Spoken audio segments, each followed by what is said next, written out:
Bonjour et bienvenue à ta capsule de français. Voici une petite devinette pour toi.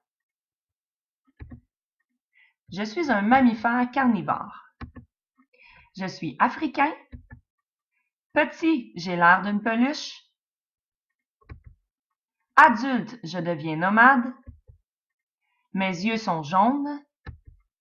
Mon pelage est de couleur sable. Et on m'appelle le roi de la savane.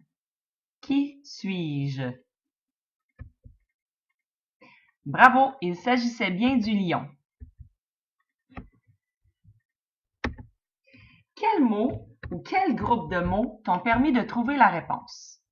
Je suis un mammifère carnivore. Je suis africain.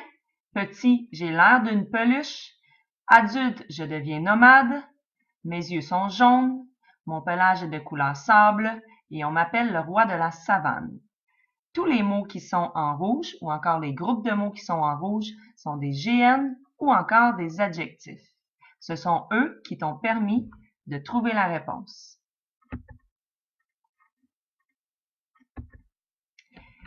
Tous ces mots ou ces groupes de mots ne peuvent pas être déplacés ou encore supprimés. Ces mots, on les appelle les attributs du sujet. Ils te donnent une information sur le sujet.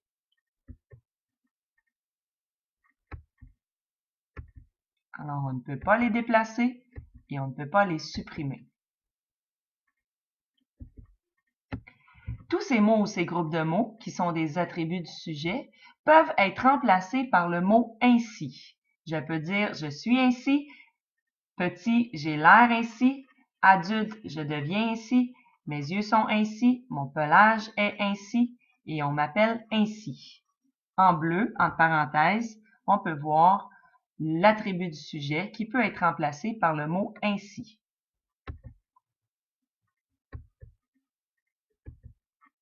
Observons maintenant le verbe qui est devant l'attribut du sujet. Alors, dans la première phrase, on a le verbe « suis ». La même chose pour la deuxième phrase, « suis » qui est le verbe « être », « je suis ». J'ai l'air, et l'air qui est le verbe « avoir l'air ». Devient qui est le verbe « devenir ». Mes yeux sont est le verbe « être ». Mon pelage est le verbe « être » aussi. Et appelle qui est le verbe « appeler ».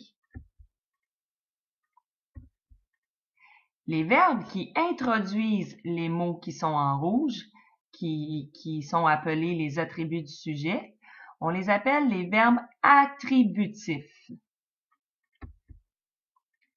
Voici le rôle de l'attribut du sujet. L'attribut du sujet va t'apporter une information sur l'identité ou encore sur une qualité du sujet. Il est aussi séparé du sujet par un verbe attributif. Il vient donc après le verbe attributif. Alors, l'attribut est toujours placé après le verbe qu'on appelle le verbe attributif. Donc, ça te fait penser attribut, attributif. Alors, l'attribut, c'est ce qui vient après le verbe et le verbe attributif, il introduit l'attribut du sujet. Donc, finalement, je ne peux pas avoir d'attribut du sujet si je n'ai pas de verbe attributif. Voici un autre exemple. Ludovic deviendra un très grand pianiste.